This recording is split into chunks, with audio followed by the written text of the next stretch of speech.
अहवाल पाहिल्यानंतर ईश्वराच्या ठिकाणी देखील लोक किती प्रचंड भ्रष्टाचार करू शकतात याचा अतिशय भयानक अशा प्रकारचा नमुना या ठिकाणी या अहवालाच्या माध्यमातून आलेला आहे। ज्या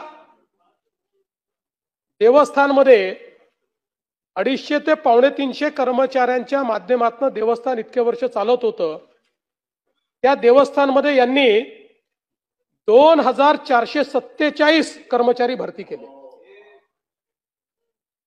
आणि सगळे बोगस।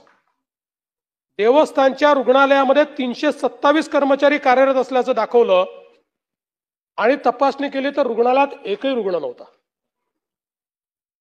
15 खाटा, 80 वैद्यकीय आणि 247 अकुशल कर्मचारी असं या ठिकाणी दाखवलं।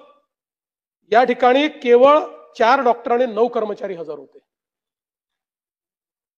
या ठिकाणी रुग्णालयामध्ये कोणची मोठी बाग आढळून आली नाही, पण नसलेल्या बागेकरता देखरेखीकरता 80 कर्मचारी दाखवण्यात आले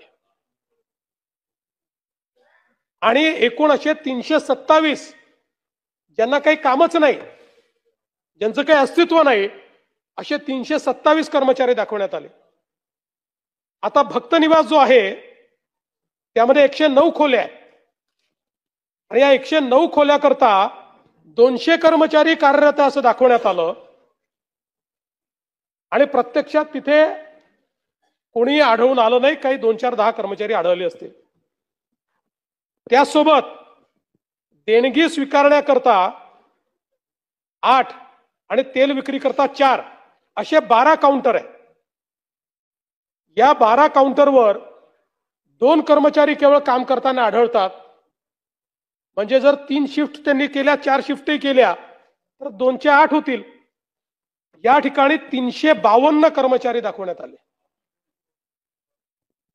पार्किंग मध्ये तर या ठिकाणी एकूण यांच्याकडे 13 गाड्या आहेत स्वतःच्या।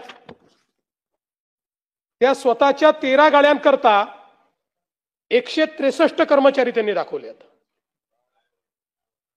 आणि प्रत्यक्षात 13 कर्मचारी त्या ठिकाणी आढळून आले। वृक्ष संवर्धन विभाग 83 कर्मचारी दाखवले, कार्यरत कोणी नाही। शेती विभागामध्ये एकूण 35 एकर ज्यांच्याकडे जमीन आहे 65 कर्मचारी त्या ठिकाणी त्यांनी दाखवले आहेत। पाणी पुरवठा विभागात एकूण 80 कर्मचारी त्या ठिकाणी दाखवलेले आहेत। गोशाळा विभागामध्ये 82 कर्मचारी दाखवलेले आहेत आणि त्यातले 26 कर्मचारी तर रात्री 1 वाजेपासून काम करतात असं दाखवलेलं आहे।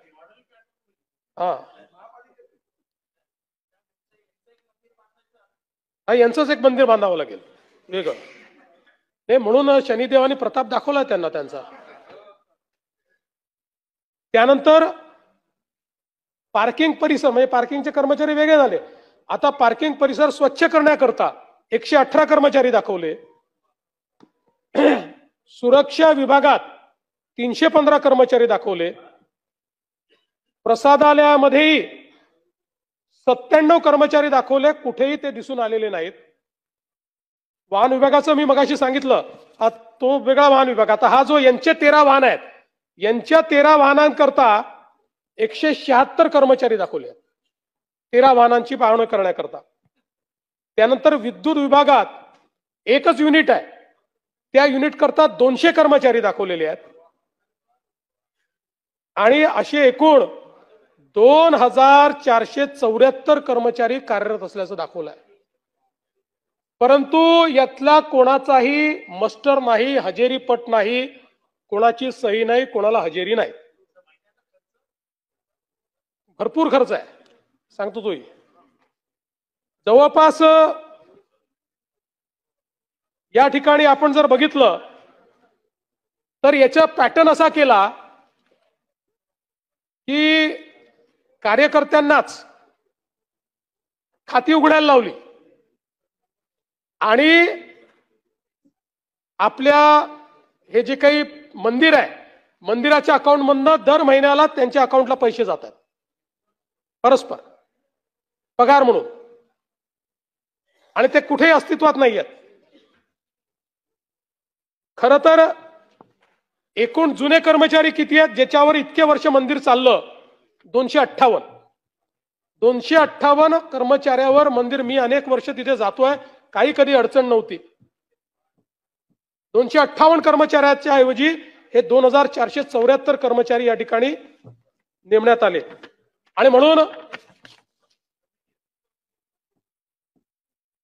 आता ते चेअरमन वगैरे सांगतो त्याच्यामध्ये.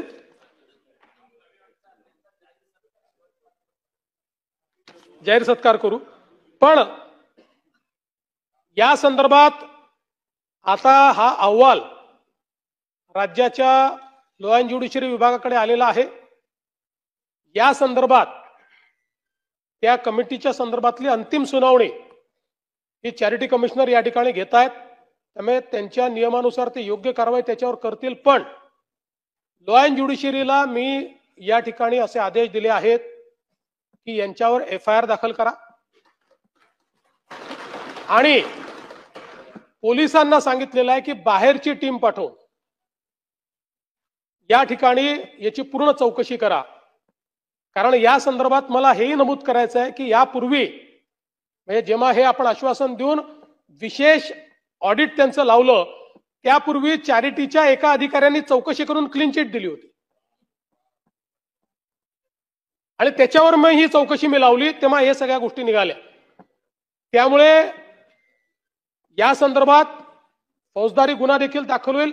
तसंच सन्माननीय सदस्यांनी जो दुसरा घोटाळा सांगितलेला आहे की एक ओरिजिनल ऍप आणि 2-3 नकली ऍप तयार करायचे आणि मग पूजेचे पैसे वगैरे त्या नकली ऍपवर स्वीकारायचे, हेही या ठिकाणी निदर्शनास आलेलं आहे.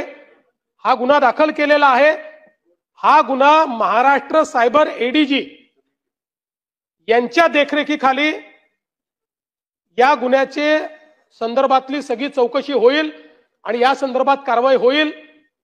आणि यासोबत खरं म्हणजे महाराष्ट्राच्या विधानसभेने विधिमंडळाने कायदा पारित करून या ठिकाणी आता जसं शिर्डीचं मंदिर किंवा पंढरपूरचं मंदिर आहे तशीच या ठिकाणी समिती असावी असा निर्णय पूर्वीच केलेला आहे. हाही निर्णय लवकरात लवकर आम्ही कार्यान्वित करणार आहोत.